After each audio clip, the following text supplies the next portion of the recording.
Bismillahirrahmanirrahim. Assalamualaikum warahmatullahi wabarakatuh. Alhamdulillahirabbil alamin. Wassalatu wassalamu ala nabiyyina Muhammadin wa ala alihi wa ashabihi ajmain. Sahabat dimanapun berada, mudah-mudahan kita tetap ada dalam rahmat, hidayah, inayah, taufik dari Allah Subhanahu wa taala. Amin ya Allah ya rabbal alamin. Saat ini saya akan menjelaskan tentang bagaimana caranya terapi satu surat Al-Baqarah.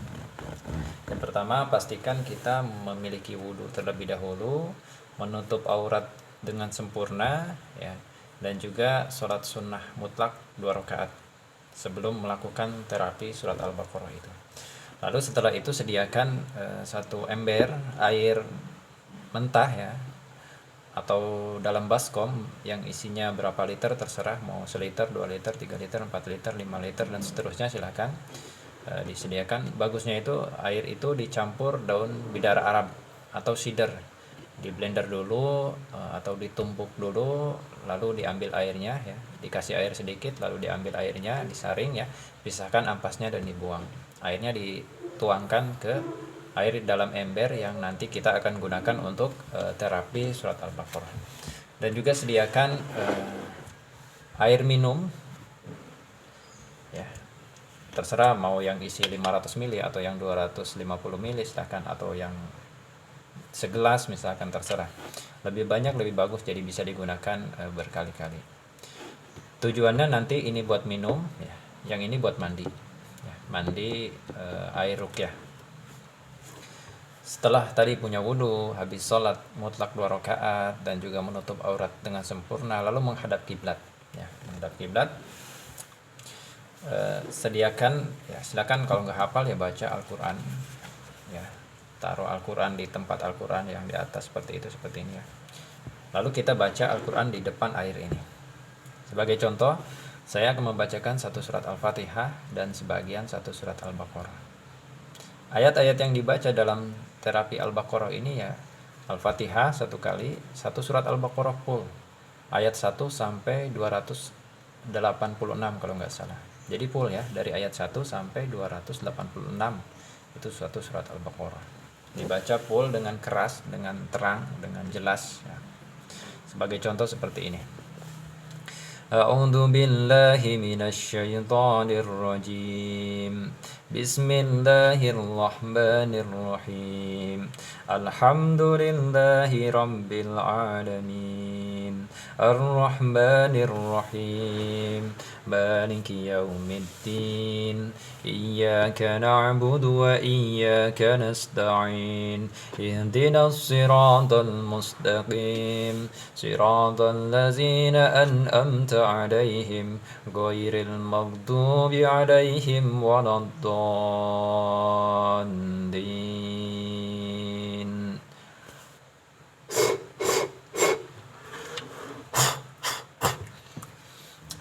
Satu surat ditiupkan, ya, dengan meniupnya itu ada air liur yang terbawa, ya, ada cipratan air liurnya terbawa ke sini dan ke sini, seperti itu. Ini dibuka dulu, ya, jadi tiupkan 3 kali. Terus setiap selesai membaca satu surat, lalu kita baca juga satu surat Al-Baqarah. Ini sebagian ayat saja, ya, sebagai contoh. Bismillahirrahmanirrahim. Alif Lam Mim.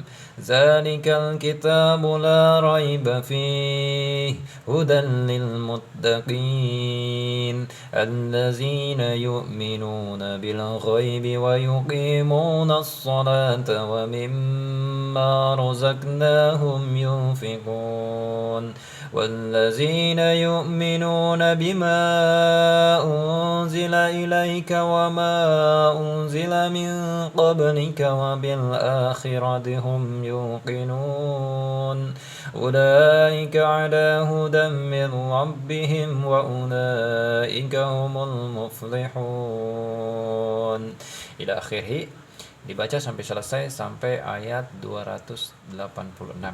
Ya, itu sebagai contoh saja, ya. Lalu setelah itu ditiupkan.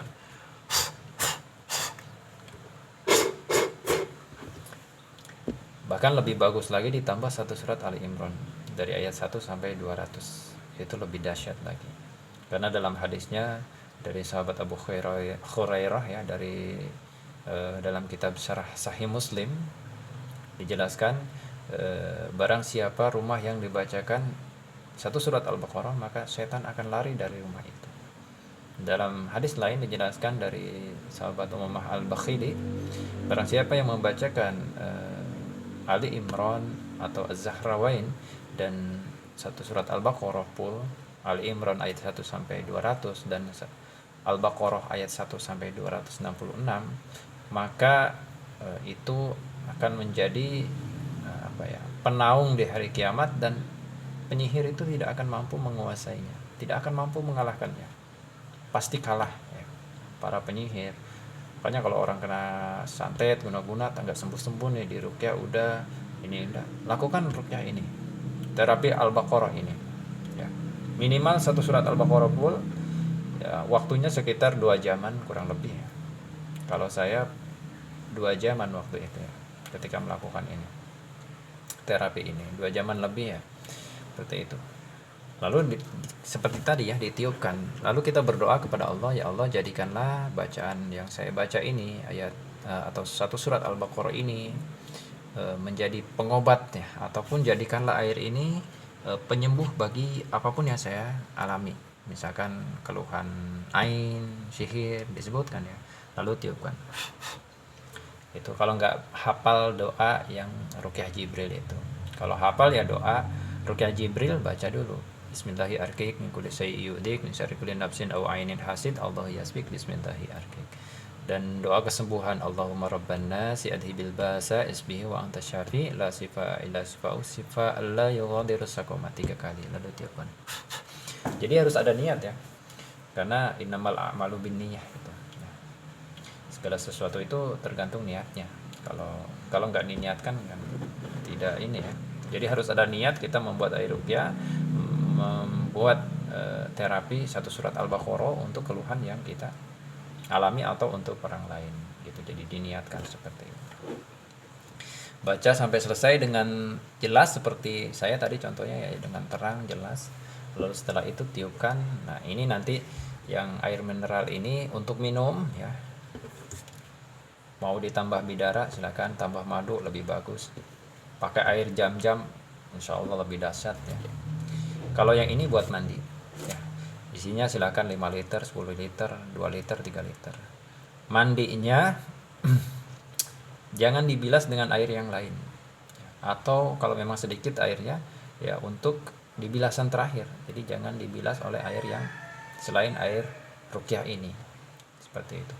Kalau mau menggunakan air hujan bagaimana? Silakan, itu bagus, tapi dengan syarat air hujannya itu yang tidak yang jatuh langsung dari awan, yang enggak melalui atap rumah dulu ataupun pohon. Jadi langsung jatuh dari awan, nah ditampung lalu dibiarkan turun atau namper ya bahasa Sundanya itu.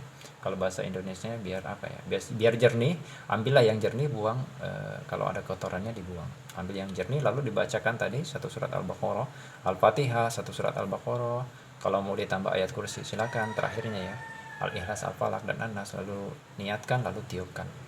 Niatkan untuk membuat air ruqyah untuk mengobati keluhan apa misalkan. Lalu tiupkan.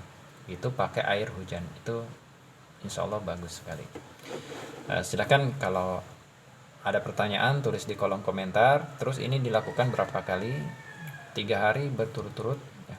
Sehari sekali silakan, mau habis subuh atau siap. Kapan waktunya terserah. Habis tahajud, habis sholat duha, habis sholat duhur, silakan. Itu tergantung luangnya atau mampunya. 3 hari berturut-turut ya, gunakan mandi dan juga minum, atau 7 hari berturut-turut, atau sampai hilang keluhannya ya. Yakin karena ini hadisnya sahih, bahkan 2 hadis yang meriwayatkan ini yang saya ketahui, bahkan dari hadis lain pun sebenarnya ada dari riwayat-riwayat yang lain. Jadi harus yakin bahwa ini dahsyat ya, karena keyakinan ini akan membantu doa kita. Doa kita kalau nggak yakin gimana mau diijabah gitu kan ya.